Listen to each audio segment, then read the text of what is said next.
Hello and welcome to some more Star Citizen news headlines, this time for Friday the 29th of September. So let's look at Alpha 3.0's progress first, as that's the kind of hot topic at the moment. Last week ended at 7 must-fix issues before Alpha 3.0 can go to its first round of non-CIG testers, the Evocati. They actually hit 0 issues during this week, and they had some potential release candidates for builds for Alpha 3.0, but there were some instability issues discovered, basically server crashes, and these server crashes being based on how many people were in, the persistence of ship despawning, and the must-fix bug count is now 5, though it looks like a potential Evocati release candidate will be considered daily, and as soon as they have a stable build, it should go out to the Evocati that day.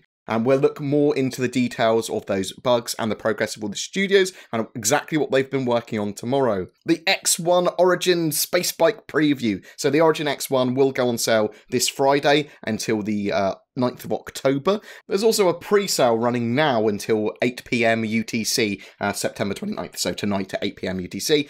Links in the comments below for people that are interested.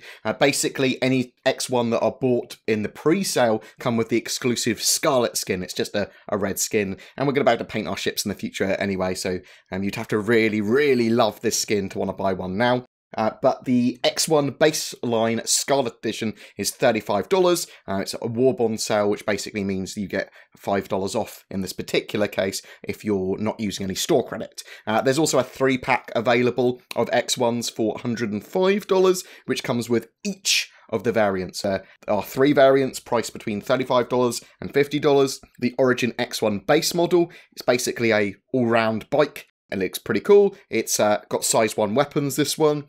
The Origin X1 Velocity, this is the racing variant. It has no weapons, and its reduced weight will make it more agile. It's likely to have some other little bonuses, possibly like thrusters and stuff. We'll find out more. The Origin X1 Force is the last of the variants. It's the exploration and possibly more combat variant. It has a extended hull to fit a second shield generator in there. It also has size 1 weapons as well, so it's just the racing variant that doesn't have any weapons. The loaner ship for the X1 series is going to be the Nox bike until the X1s are flight ready. There are likely also to be some other features of these variants, like the Force might have some scanners or something maybe, the base model might be slightly more modular or might have cargo, although I believe none of them have any cargo space, and the Velocity might have some other like thrusters or extra boost or something that we can't discern from the pre-sale info, but I'll read you the lore blurb as well, and we will look at the X1 series more tomorrow with a ship buyer's guide.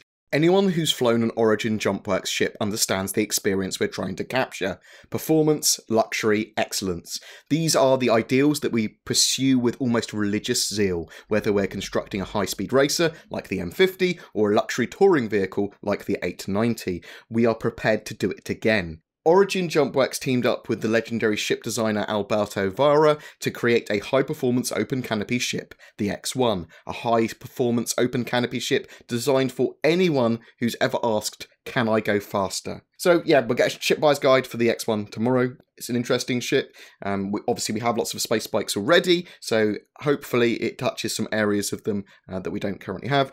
Exploration variant might be pretty cool. We'll have to wait and see. There was some other cool stuff, actually. Some tidbits of news.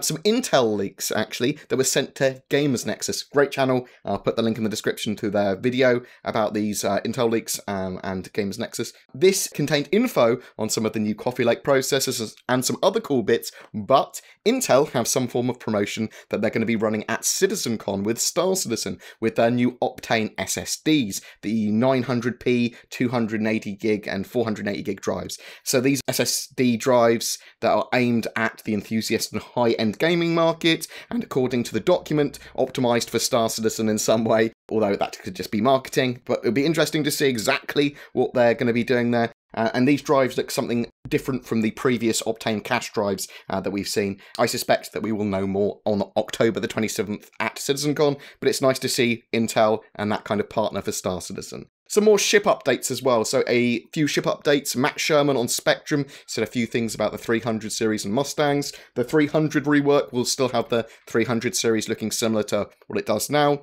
It's going to be a less extreme rework than the Cutlass rework was. The 300 series will have some form of cargo space, but not much. The 315p seems to still have a tractor beam and will be able to grab small items rather than having you EVA out to move stuff in, which would be much less efficient. The full scope of the changes to the 300 and Mustang series have yet to be finalised, so they're still working out exactly what they want from it, and they reserve the right to move stuff around and change bits. The Mustang beta has had loads of issues with its rear living area. It's super cramped and functionally a mess. I expect this is also going to be addressed during the rework too.